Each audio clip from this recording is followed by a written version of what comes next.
My name is Ignacio Saiz. I'm the Executive Director of the Center Director for Economic and ejecutivo del Social Centro de Rights. Derechos Económicos y Sociales, CERS, una ONG internacional que durante muchos años ha trabajado para aprovechar el poder de los derechos humanos e inspirar a economías más justas. Es un placer para mí estar en esta conferencia de la TJN, que es una organización con la que hemos contribuido desde hace muchos años para construir estas alianzas entre las dos comunidades. Hasta recientemente, vale la pena decir que estas organizaciones tenían partes paralelas, pero ahora ya hay un entendimiento mucho más compartido del hecho de que el abuso fiscal es un abuso de los derechos humanos que se requieren de recursos y estrategias y narrativas de los derechos humanos que nos pueden llevar a un camino de justicia fiscal.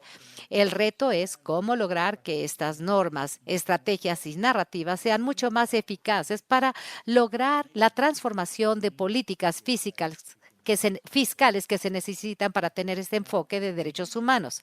En sesiones anteriores, del día de hoy hemos estado hablando sobre una iniciativa internacional de los principios para las políticas. Hay dos organizaciones representadas de ellas aquí que han estado activamente dirigiendo todo este movimiento.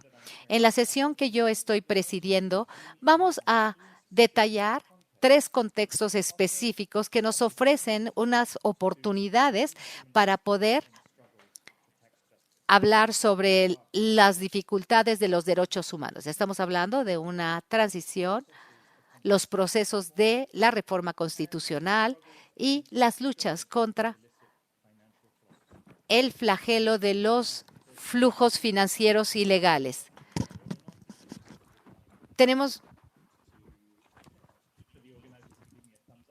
Díganme si todo está bien, por favor.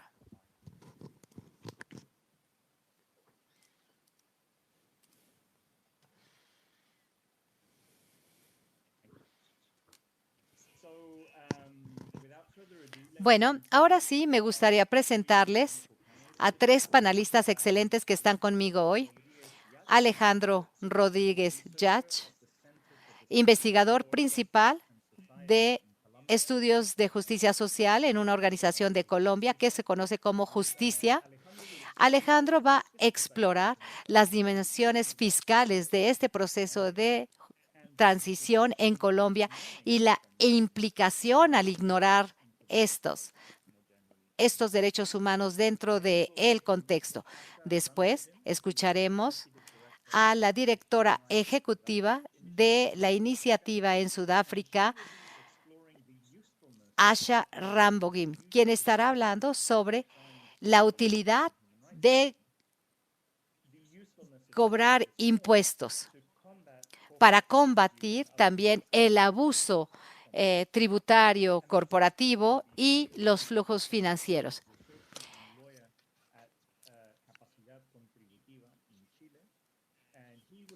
También vamos a tener a Alejandro Rodríguez, economista colombiano, que hablará sobre las reformas fiscales en el contexto del proceso constitucional de Chile. Él es Mario Guzmán. Los documentos de estas presentaciones las pueden encontrar en la plataforma. Estos tres presentadores nos van a dar mucha información para entender la ley de los derechos humanos, explorar cómo poder aprovechar más las disposiciones de estas leyes y explorar un poco sobre cómo entender más esta justicia transicional y la interrelación que existe entre la ley fiscal, la ley internacional y los derechos humanos. Son tres oradores excelentes, los vamos a estar escuchando y después tomaremos preguntas por parte de los participantes, quienes podrán escribir sus preguntas en el chat. Yo estoy hablando en inglés, sin embargo, les informo que tenemos interpretación de y al español también. Si tienen preguntas en español, las pueden escribir en el chat. Para aquellas personas que nos están escuchando de la región latinoamericana, bueno, puedan tener esa oportunidad también. que el idioma no sea una barrera para su participación. Ahora sí, quisiera pasarle la palabra a Alejandro para que nos hable sobre la dimensión fiscal de este proceso de justicia fiscal en Colombia. Muchísimas gracias, Ignacio. Voy a compartir mi pantalla para efectos de la presentación. Díganme si la pueden ver, por favor.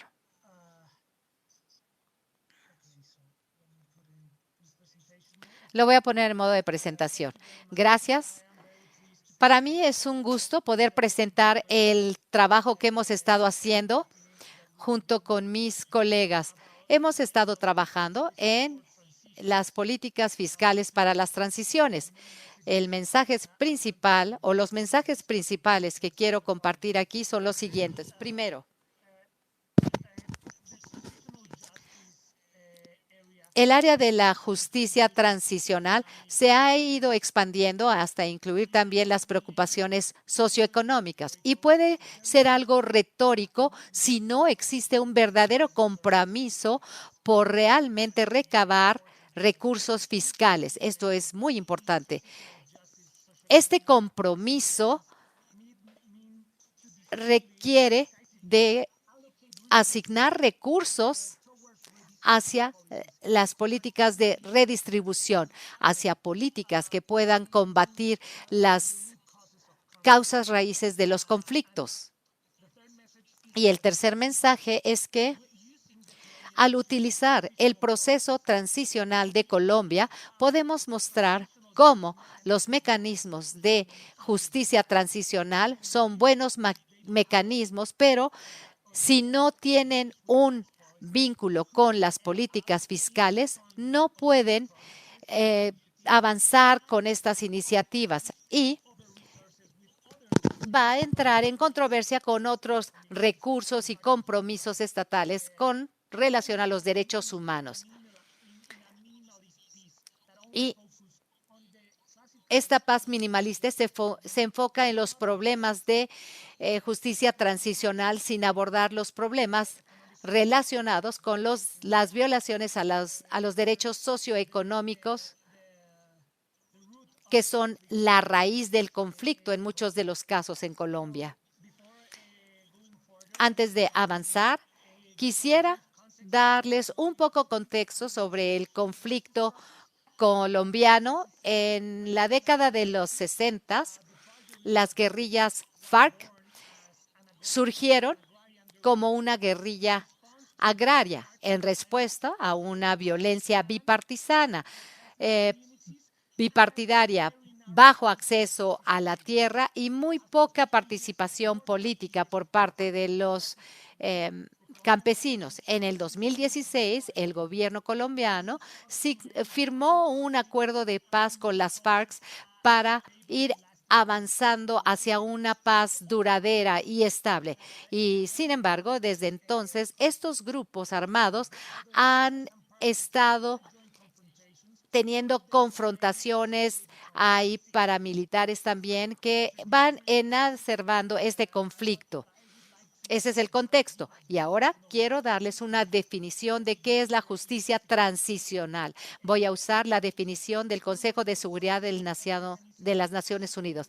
Es una variedad de procesos y mecanismos relacionados con la sociedad y sus intentos para llegar a un legado de abusos de larga escala para garantizar rendición de cuentas, justicia. Y básicamente la justicia transicional tiene que ver con los derechos de las víctimas para la justicia, para la verdad, la reparación y para que no vuelva a ocurrir. El enfoque tradicional se concentra principalmente en los juicios judiciales para que los perpetradores de violaciones a los derechos humanos en contexto de violencia sean responsables a través de comisiones que revelen qué fue lo que ocurrió y se haga una reparación para las víctimas con diferentes medidas para no repetirlo. Hay un nuevo enfoque en el movimiento de la justicia transicional, expandir el alcance para satisfacer los derechos de las víctimas, especialmente los económicos, sociales y culturales, que tienen como objetivo tener una transición máxima para poder abordar las causas raíces del conflicto. Es decir, que si nosotros no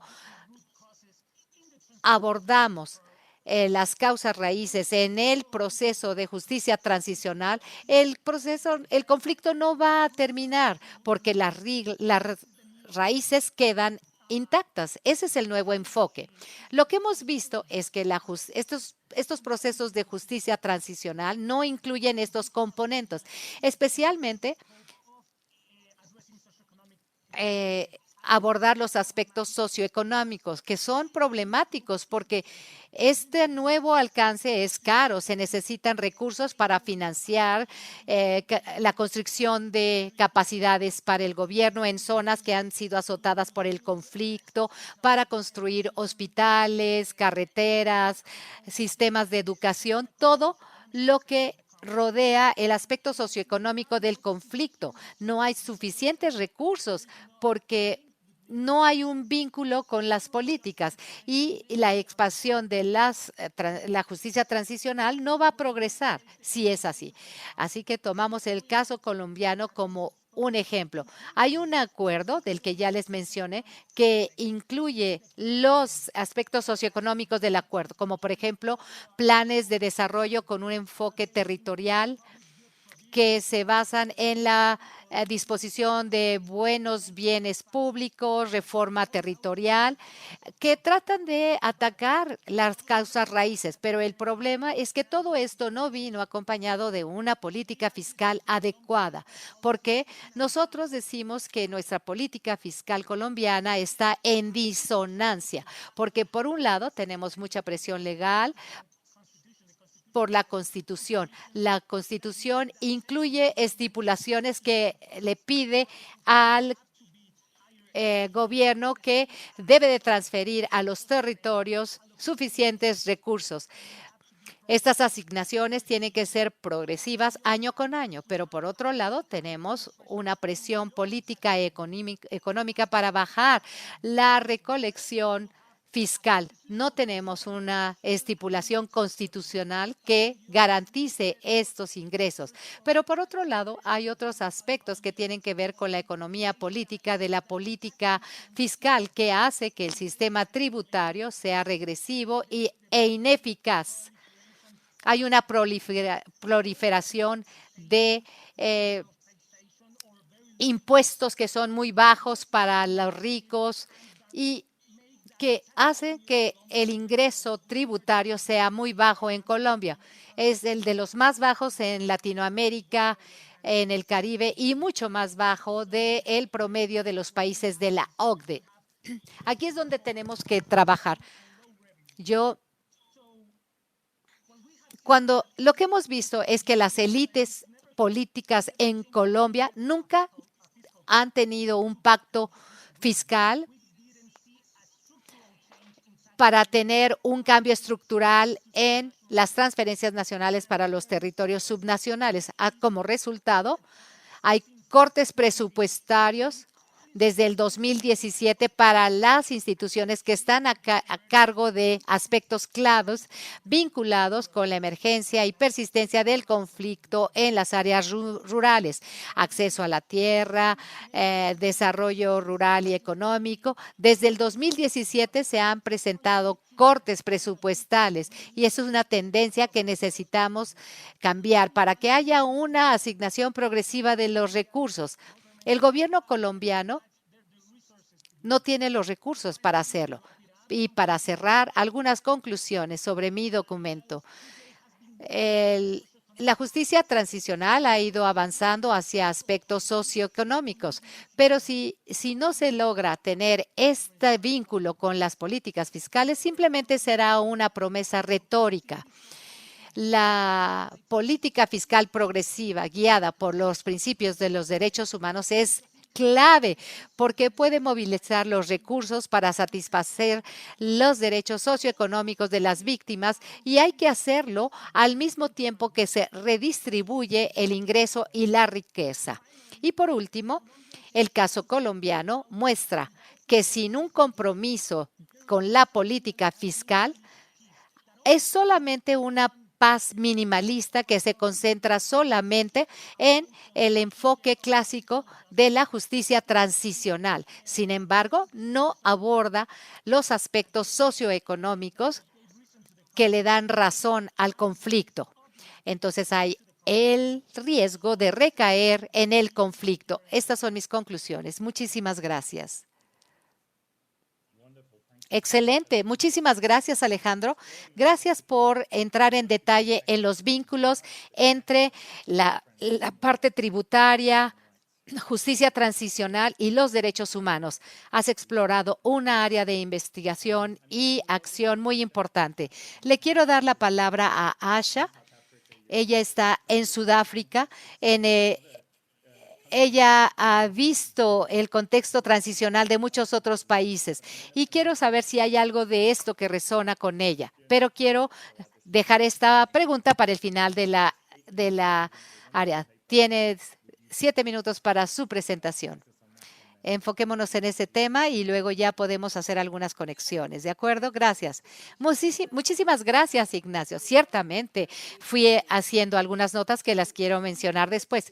Mi artículo del día de hoy es parte de un proyecto más grande donde yo hacía la pregunta de cómo la ley internacional y algunas de sus ramas se pueden utilizar para combatir y reducir las prácticas corrientes de los paraísos fiscales. Las ramificaciones que yo estuve viendo de la ley internacional económica y de derechos humanos, el tema de hoy es el derecho a pagar impuestos. Es una sección sobre los estándares y normas para pagar impuestos en los paraísos fiscales. Quiero reconocer a los fundadores de la Carta Magna y celebrar el 40º aniversario de esta fundación. Hay que pensar que 2 años antes de esto, en diciembre de 1979, en el contexto donde había un golpe de Estado en Ghana, en Tanzania, se estaban mandando tropas a Uganda para ayudar a Libia y en Sudáfrica había un régimen regresivo que fue todavía más debilitado desde 1996. En este contexto nos recordaron los principios de la Carta, que África está observándolos, que África está contando con ellos para lograr su libertad y establecer sus derechos. Pero dijo que el trabajo es claro. En África los derechos no se pueden separar de las obligaciones. Y les dio instrucciones para ir contra lo que se había hecho en otras regiones y garantizar así que incluían un conjunto de derechos y de sujetos junto con derechos solidarios, todo en un marco de derechos individuales. Como consecuencia, lo que vimos es que el artículo 27, del 27 al 29 de la Constitución, habla sobre las responsabilidades individuales. El artículo 96 dice que cada sujeto tiene el derecho de trabajar y de pagar impuestos por el bien de la sociedad. Muchos derechos humanos, expertos en derechos humanos, eran escépticos en este sentido del tratado vinculante. Pero lo más importante, los aspectos más importantes de los derechos de las personas estaban pasando por alto y la obligación de los estados para cumplir estas obligaciones. El Estado no puede no puede utilizar estos mecanismos. Durante muchos años hay una larga lista de derechos contenidos en la Constitución que no recibieron mucha atención por parte de la Comisión. Sin embargo, afortunadamente, conforme la Comisión se fue dando cuenta de estos flujos financieros ilegales, empezaron a prestarle más atención. No suficiente, pero por lo menos ya le prestaban más atención. La Carta es el único instrumento internacional vinculante que habla sobre la obligación de pagar impuestos, pero no hay mucha claridad sobre qué es lo que significa. Por ejemplo, la redacción dice la obligación individual para pagar impuestos, pero esto incluye a las corporaciones o a las personas internacionales. ¿Cuál es el concepto? ¿Cómo se define esto ante la ley internacional y dentro del sistema de derechos humanos africanos? Esta obligación de pagar impuestos a nivel individual obliga también a las corporaciones, pero lo más importante, ¿cuáles son las obligaciones de los estados para ayudarse? En mi artículo yo veo la historia de la carta, la jurisprudencia de la Comisión para responder estas preguntas. Y en resumen, el grupo de trabajo en las industrias de la extracción es un mecanismo especial de la Comisión que aclara que todas estas obligaciones aplican para operaciones, corporaciones y sujetos. Y hay que garantizar que las actividades de las corporaciones estén sujetas a reglas robustas. Se necesita contar con medidas administrativas para garantizar que se pagan los impuestos y que hay sistemas para recabar los impuestos y que todo se entienda de manera clara. En mi artículo hablo sobre el tipo de medidas, pero quiero decirles que los estados partes son responsables de luchar contra los flujos financieros internacionales, revisar sus políticas internacionales, revisar sus sistemas para garantizar que tanto corporaciones como sujetos paguen sus correspondientes impuestos y que sean justos. La transparencia es una obligación y se tienen que tomar todas las medidas necesarias para monitorear los flujos financieros internacionales. Hay acuerdos de dobles verificaciones, hay acuerdos de concesiones y los estados partes tienen que revisar y renegociar estos acuerdos cuando sea aplicables. Estos son los los conceptos que incluí en mi artículo. ¿Cuáles son las obligaciones que tienen los estados? Para esto yo vi la obligación de pagar impuestos junto con otras obligaciones que le pide a los estados miembros tomar una acción colectiva para que haya solidaridad en África y eliminar así todas formas de explotación extranjera económica. Son disposiciones en el artículo 21 de la Constitución y la Comisión expresó su preocupación de que ciertos países africanos operan como paraísos fiscales y que van afectando a otros países africanos. Sin embargo, pueden todavía trabajar más en este tema. Como punto de inicio, pueden trabajar más en la norma para la obligación de pagar impuestos. Lo pueden usar como una herramienta cualitativa para lograr la justicia fiscal. Si nosotros vamos a celebrar a África y vamos a ajustar las dimensiones raciales de este problema, propongo que realmente adoptemos esta contribución africana y en el contexto de la justicia fiscal, en el mundo de los paraísos fiscales, es cierto que el Reino Unido está entre los paraísos fiscales más grandes. Malasia, Sudáfrica, Liberia, Ghana y todos los estados africanos han llevado a cabo un tratado internacional vinculante para trabajar junto con otros estados africanos para combatir la explotación extranjera. Todos estos países han ratificado conscientemente un tratado que incluye la obligación de pagar impuestos, que ellos lo pidieron. Se pueden poner en una plataforma de soberanía fiscal y adoptar políticas que afectan la capacidad de otros estados para cobrar impuestos. Mi propuesta es que no, en África no se puede y no se debe. Y si lo hicieran, la Comisión Africana tiene el mandato y la obligación de hacerlos rendir cuentas a través de diferentes mecanismos de compromiso. La pregunta es, ¿ocurrirá?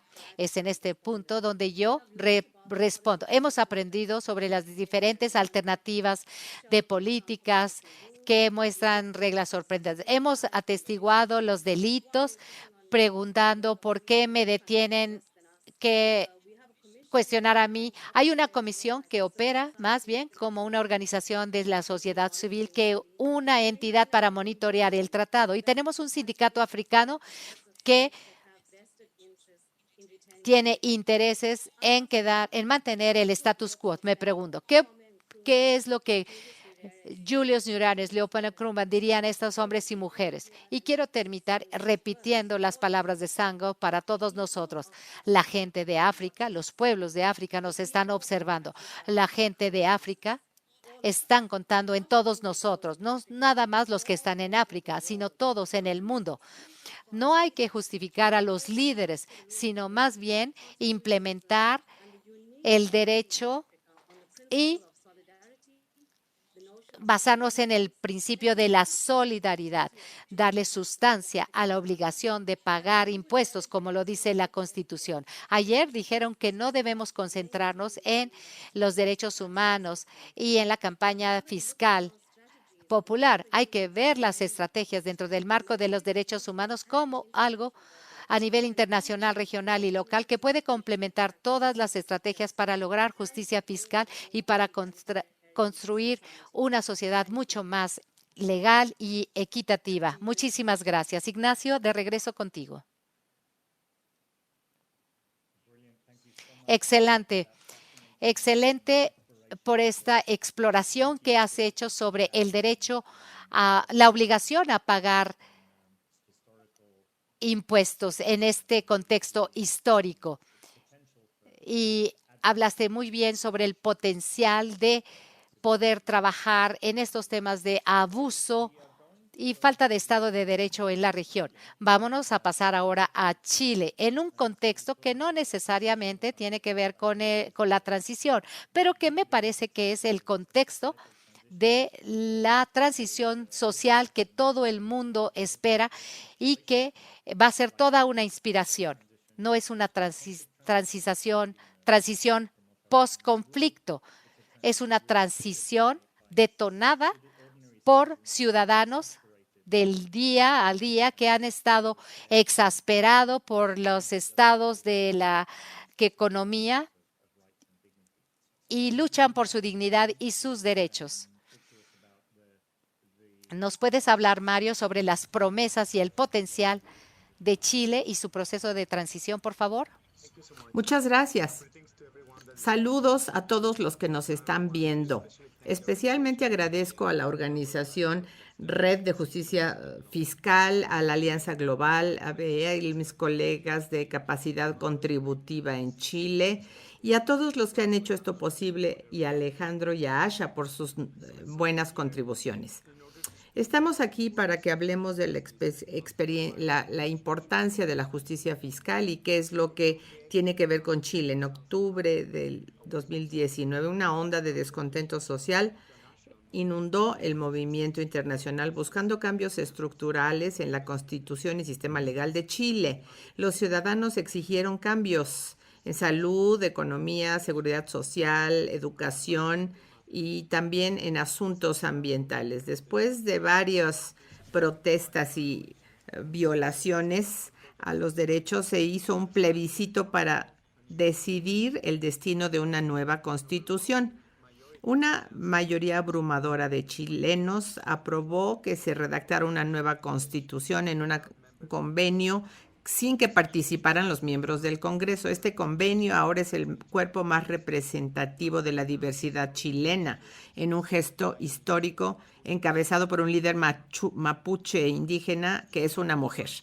La crisis institucional en la pandemia global ha expuesto grandes inequidades y desigualdades y defectos para financiar el sistema de salud pública y protección económica, resaltando los problemas chilenos que se derivan del sistema neoliberal actual instituido e incrustado en la Constitución. Por lo tanto, hoy por hoy, Chile tiene una de las concentraciones más altas de riqueza de la OCDE, de acuerdo a los países vecinos de la región, de acuerdo al Banco Mundial. Además, de acuerdo a la base de datos de inequidad mundial, durante 2019, 27.8% del ingreso de Chile se concentró en el 1% más rico. Más aún, mientras que el 10% más rico de la población tiene 60% de la riqueza nacional, el 50% inferior concentra solamente el 10%. Más aún, de acuerdo al estado de justicia fiscal de esta red, Chile tiene una tasa impositiva de 3% efectiva, menos de la mitad del promedio de la región latina, al 6.8%, e incluso peor está en la participación de leyes fiscales para hacer a las autoridades fiscales responsables. Chile tiene 75% del promedio, mientras que el promedio latinoamericano es de 1.4%. O sea que, en otras palabras, la política fiscal chilena no ha podido dar una redistribución y políticas fiscales representativas. En su mayoría se debe a estipulaciones constitucionales heredadas desde la dictadura de Pinochet. Y muchos dicen que la nueva constitución chilena va a ser el momento culminante de la transición a una verdadera democracia representativa incluyente y, por lo tanto, ya es el momento de hablar de perspectiva fiscal en este proceso. La normativa económica actual de la Constitución chilena está muy influenciada por el neoliberalismo y el pensamiento del propietarismo jerárquico. La Constitución chilena presenta varios problemas. Primero, los asuntos fiscales se mencionan en su mayoría en conexión con derechos fundamentales de personas naturales. Por lo tanto, solamente establece derechos fundamentales desde el punto de vista individual. Consecuentemente, la perspectiva de actos en este sentido engrandece el poder. En segundo lugar, la Constitución no define ni configura el actos o lo que tiene que ver el empoderamiento del poder del Estado, que lo compara con otros países, particularmente de la región.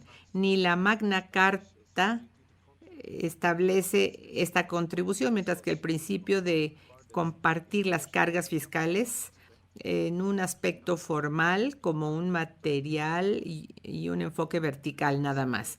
Por lo tanto, hay una calidad en documento, pero no en realidad.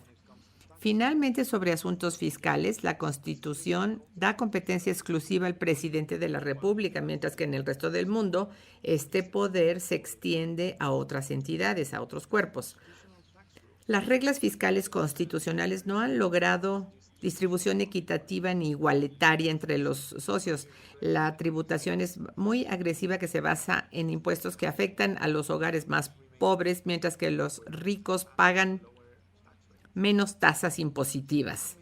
Esto principalmente se debe a que la recolección de impuestos directos, que se puede traducir en igualdades, es por la herencia que hemos recibido, y el ingreso sobre la renta sigue siendo comparativamente bajo.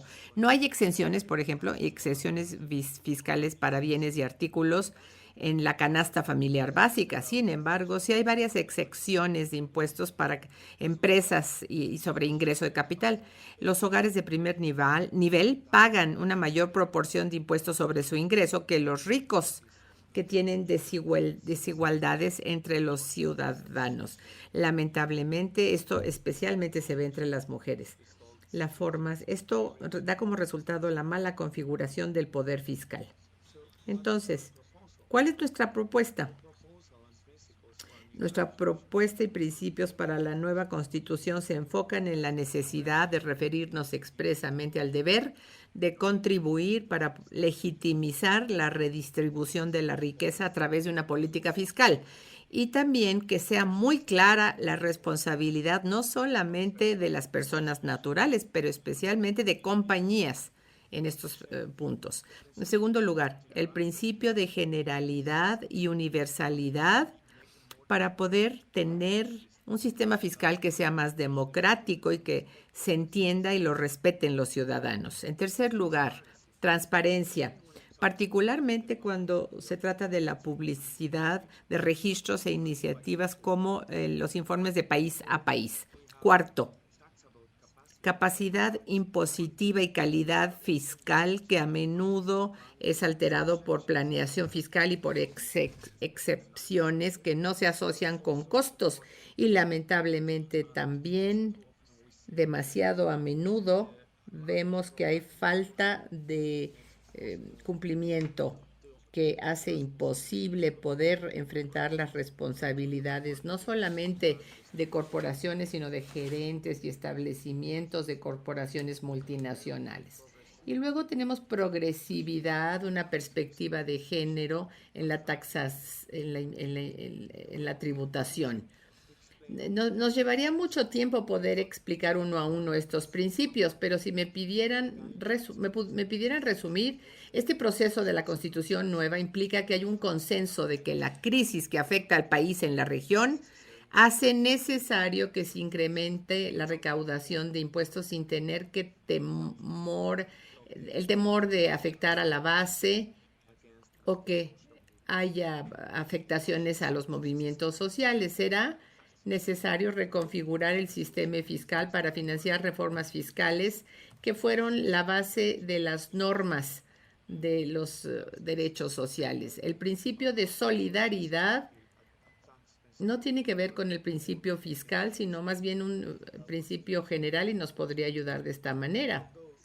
Aun cuando hay varios problemas en Chile, como fuga de capitales, abuso de impuestos por multinacionales y compañías mineras, la vulnerabilidad para tener flujos de efectivo y el sistema del ingreso sobre la renta, que son cuestiones legales y no de la Constitución, pues no es menos cierto que, de acuerdo a la tradición, la Constitución representa las ideas de la sociedad chilena. Y de esta manera, institucionalizando una base más solidaria que ayuda a superar el sistema neoliberal chileno en el cual está viviendo el país y nos podría ayudar a mejorar las leyes, a realizar una mejor puesta en vigor de estas leyes y encontrar mejores reglas de transparencia para que se cree una sociedad igualitaria y más justa.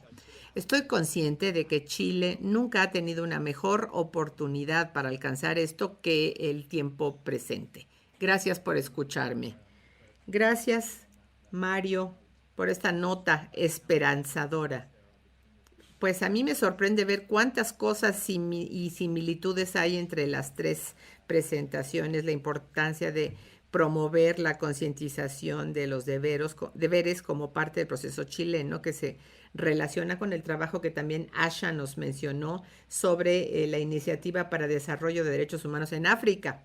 Y también se ha hablado de la relevancia, como lo dijo Alejandro, de las estipulaciones constitucionales que a veces se usan progresivamente para hacer avanzar los derechos, pero que en ocasiones también pueden ser un bloqueo, un obstáculo. Antes de abrir el periodo de preguntas y respuestas para los participantes, les quiero hacer una pregunta un poco más general sobre la estrategia.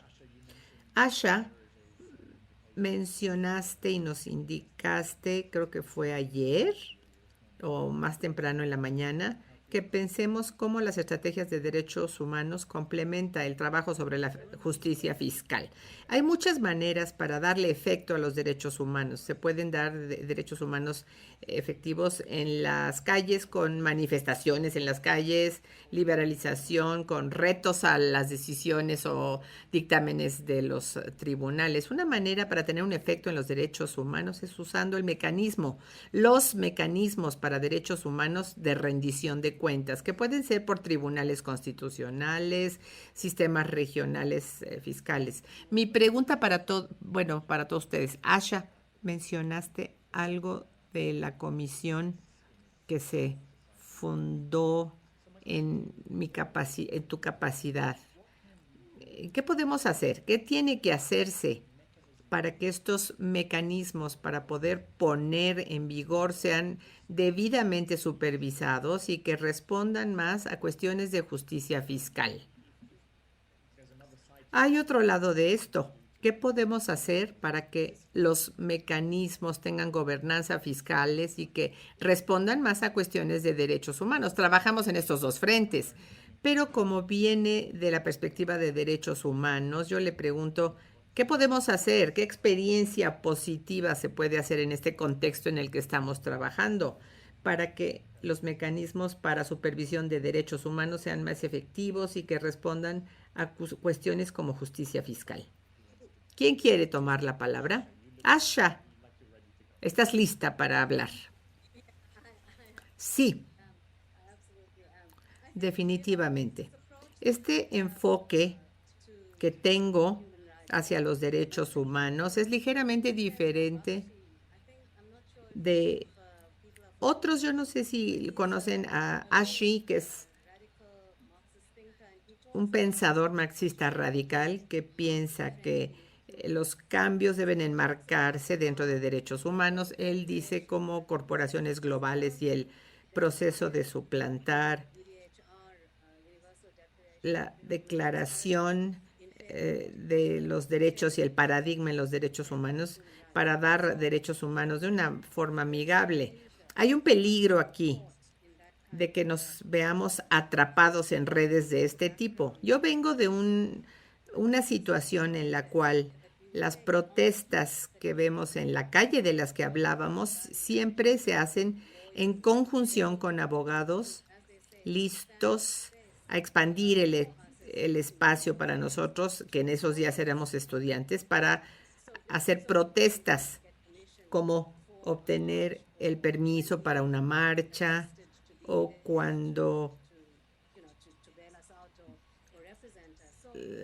incluso el peligro de que podían ser puestos en prisión algunos a nivel nacional, internacional, pero a nivel interno, a nivel nacional, lo que yo veo es que tiene que haber una fuerte alianza entre activistas de justicia fiscal, los que son activistas de justicia social y la gente de derechos humanos, para trabajar sobre estrategias, pero de manera conjunta. Eso es algo a nivel nacional, algo sobre cómo hacer los mecanismos más responsables, los sistemas tribunales a nivel nacional, regional e internacional, cualesquiera del que se trate, una comisión o quien sea. Cada uno de ellos dependen de los abogados para que les lleven los casos. Así es como hacen evolucionar la jurisprudencia y la capacidad. Por supuesto, podemos hacer cambios, pero lo importante es que realmente se usen los mecanismos de una manera como se han establecido. A nivel interno, a nivel nacional, cuando hablamos de tribunales, obviamente quiere decir poner casos de litigios de interés público. Al hablar de los derechos económicos o sociales, de atención de la salud, incorporar también las dimensiones sociales. Si el gobierno dice, no tenemos suficiente dinero para pagar por este medicamento para VIH, pues hay que ver que las políticas fiscales sean agresivas y que se incorpore la tributación corporativa, etcétera. Hay instituciones de derechos humanos a nivel nacional que proactivamente pueden emprender investigaciones de flujos financieros ilícitos y el derecho que tienen en derechos humanos en algún contexto específico de un país. A nivel regional, sea la Comisión Interamericana, la Comisión Africana, la Comisión Europea o el Tribunal de Derechos Humanos de Europa, es cuestión de usar esos mecanismos de la manera como se establecieron. Con la Comisión Africana, las cosas que podemos hacer son importes sombra, podemos presentar quejas individuales, podemos hacer una gran gama de cosas, podemos defender o promover que se produzcan estos comentarios sobre género o con opiniones consultoras sobre diferentes cosas. A nivel nacional, regional e internacional, podemos hacer muchas cosas, pero serían más efectivas si las hiciéramos juntos en vez de tener esta lucha entre la gente del ámbito fiscal, los de derechos humanos, para saber quién debe ir a la delantera. En los tribunales de derechos humanos, pues en el tribunal deben de estar los expertos en esto, pero en realidad en otros foros deben ser los activistas los que están a la vanguardia. Dependerá del foro. Yo no creo que podamos tomar posiciones así muy duras sobre principios. Estratégicamente, más bien, se deben de basar sobre cómo se planean las campañas. Maravilloso, gracias, Asha. Ojalá que hayamos logrado ir más allá de la competencia y en vez de esto tener colaboración. Alejandro, vamos contigo. Pues sí, quiero dar una respuesta breve sobre la pregunta. Una manera para promover un mecanismo de derechos humanos que responda más hacia la justicia fiscal, el desarrollo normativo es un asunto crucial. Por ejemplo, un desarrollo normativo sobre la cláusula de recursos máximos disponibles que muchos tratados de derechos humanos incluyen. Yo creo que esto es crucial para poder entender qué quiere decir realmente la movilización de recursos, estableciendo índices de referencia alrededor de la movilización de ingresos para garantizar contenidos mínimos de derechos humanos y sociales. Estos son cruciales. Otra manera que creo es buena para poder tener un mecanismo de derechos humanos que responda más a la justicia fiscal, que haya instituciones fiscales que respondan más a los derechos humanos, que haya un diálogo entre estas dos áreas, porque tiene que haber más diálogo, porque las dos partes están buscando el mismo objetivo, tienen la misma meta, pero no hay como un lenguaje común para comunicarse y es problemático. Así es que los principios de derechos humanos para políticas fiscales de las que hablaron en la última sesión es crucial para poder tener esta conexión y para diseñar políticas fiscales que estén guiadas por principios de derechos humanos, de tal manera que los dos objetivos de estas dos áreas al final pueden unirse y crear riqueza y poder cumplir con los derechos humanos. Estas dos cosas a mí me parece son de gran importancia. Gracias, Alejandro. Mario, pues yo quisiera responder brevemente. Me parece que cuando se trata de derechos humanos y justicia fiscal, hay necesidad de tener un enfoque más amplio, holístico. Es mi opinión humilde que para poder entender el estado actual de los asuntos en Chile, por lo menos, y atestiguar un cambio que va de una sociedad que se basa en principios de nueva propiedad, individualismo, privatización, libertad económica, que no se ha traducido en competencia libre, sino en oligopolios, y que ha dado origen a muchos abusos que afectan la calidad de la sociedad chilena y ha debilitado nuestra democracia. Ahora lo que buscamos es irnos hacia una sociedad que busque principios más solidarios, que busque o redistribuya la riqueza con base en una recaudación de impuestos justa para hacer el análisis de un sistema social que analice el cumplimiento de derechos humanos de la población.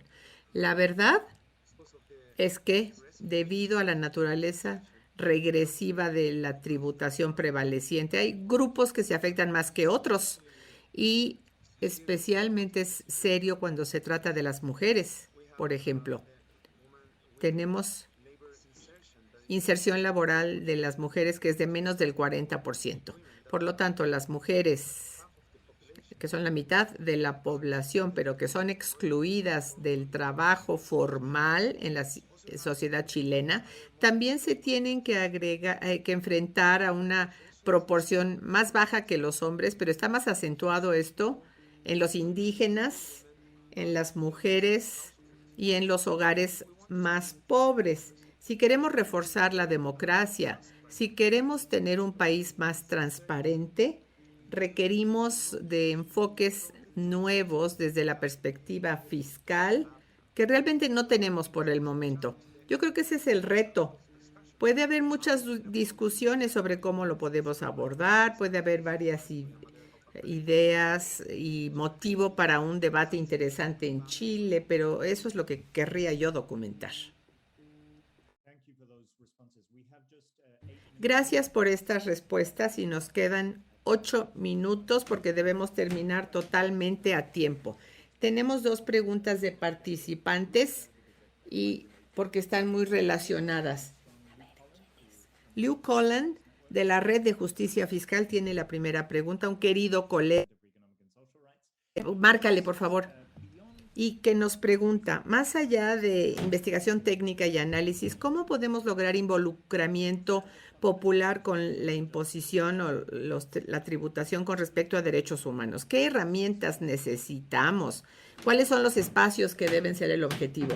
La segunda pregunta es de Alex Coven, el CEO de la Red de Justicia Fiscal, y nos pregunta algo sobre el Estado. Los derechos humanos y la justicia fiscal reflejan optimismo sobre el papel potencial que juega el Estado. ¿Cómo convencer a la gente para quienes el Estado ha sido un enemigo que no ha rendido cuentas y que su optimismo se pueda garantizar y que merezca su apoyo?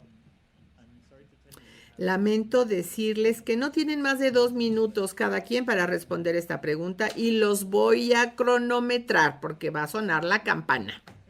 Gracias. Bueno, yo puedo comenzar si me lo permiten. Bueno, no hay que abordar las dos cosas. Hable de lo que quieran. Alejandro primero y luego Asha y Alejandro. Bueno, con respecto a la segunda pregunta, es un poco engañosa. Por ejemplo, en el caso colombiano, no hay confianza por parte de la ciudadanía hacia el Estado. Esto es porque es lo único que los comités ven en grupos militares o con otras acciones que no se relacionan con la prestación de servicios públicos o dar los derechos humanos. Es importante para la justicia fiscal porque esta falta de confianza da como resultado una baja moral tributaria. Perdón. Poca disponibilidad para pagar impuestos. O no los pueden pagar porque no confían. Y esto también está muy relacionado con la percepción de la injusticia del sistema fiscal, que también es muy importante. Una de las maneras para poder romper la desconexión o tenerlo bien es atacar lo que es más simbólico en injusticias fiscales, como los beneficios fiscales, que son muy injustos. Si las reformas de impuestos abordan esto y ven cuestiones más simbólicas que cambian la percepción de la justicia en el sistema fiscal, yo creo que sería un primer paso que se podría dar. Muchas gracias por mantenerse a tiempo. Asha, quiero ver con el asunto de la naturaleza cambiante del Estado de Nación en ley internacional, particularmente con respecto a justicia fiscal y paraísos fiscales. Seré muy breve al respecto. Voy a comparar este argumento con la gente antiaborto. Tienen un abordaje, por un lado, estrecho, y los que son pro vida también tienen o disciernen en cuanto a lo cognitivo. Los proponentes de los estados pequeños, un poder del Estado limitado está en la plataforma, o dice con respecto a la soberanía que el Estado tiene el derecho para determinar sus propias tasas impositivas y que no tiene obligación con los otros estados para consultar nada apropiado. Se trata de un sentido de discernimiento cognitivo, porque en este argumento los que son pro vida también el que estemos a favor de la pena de muerte, pues no tiene sentido. La idea del pequeño Estado con su cooperación, una persona propone mucha cooperación y que el Estado tiene el poder soberano para determinar sus tasas impositivas. Esta soberanía la usan cuando les conviene. Es cuestión de si es nada más cuando les conviene. A nivel académico, la pregunta es más interesante, que realmente es una de las secciones de mi doctorado. A nivel estratégico, pues es lo que quiero decir para mí. Perfecto. Mario, seré muy breve. Gracias a Alex y Asha. ¿Cómo ver el involucramiento social y que la gente vea que el Estado no es enemigo, sino que busca justicia fiscal? Me parece que un enfoque más directo tendrá que ver con activismo, defensoría, y yo pienso que tiene que estar en la sociedad civil con el objetivo de tener educación, financiar programas educativos que incluyan esta materia como parte de programas educativos en los países. Creo también que hay que sacar la discusión fuera del ámbito de los círculos de eruditos y que se le lleve a la gente que esté más en contacto con justicia fiscal y con asuntos fiscales de lo que ocurre actualmente. Es lo que hacemos ahora en capacidad contributiva, pero especialmente convencer a la gente que el Estado no es el enemigo, pues no es nada fácil, ¿eh? Sin embargo, la educación es una herramienta y otras serían normas de transparencia, educación para la sociedad civil y cómo usar las herramientas para solicitar transparencia de sus organizaciones para que lo adopten todos los gobiernos. Gracias, Mario, y a ustedes tres por ser tan concisos y tan profundos en sus comentarios. Nos queda un minuto nada más de la sesión. En este momento quiero decir que ha sido una sesión muy rica para ver las oportunidades y los retos para hacer avanzar la justicia fiscal en el contexto de cambio social. Ha sido una discusión muy útil desde el punto de vista de estrategias para tomar y llevar la convergencia de justicia fiscal y derechos humanos. Hay ideas interesantes que hemos escuchado sobre cómo poder desarrollar nuevos enfoques que sean más efectivos, que sean normativos, para que se vaya más allá de las fronteras de derechos humanos, discursivos para retar algunas de las narrativas que están bloqueando a la justicia fiscal y cómo usar el mecanismo de derechos humanos y sus herramientas en la movilización como parte de procesos de globalización. Gracias a mis tres panelistas, Alejandro Rodríguez de Justicia, de HDI, Mario Guzmán, a Asha Ramgovin. Gracias a todos ustedes por participar. Lamentablemente ya no hay tiempo de contestar a más preguntas. Por favor, quédense para la siguiente sesión que tiene que ver con el horizonte global de la justicia social, la participación financiera de contabilidad, transparencia, integridad de Naciones Unidas y la OCDE en el horizonte de política fiscal e impuestos globales. Felicitaciones a la Red de Justicia Fiscal por esta magnífica conferencia. Muchas gracias.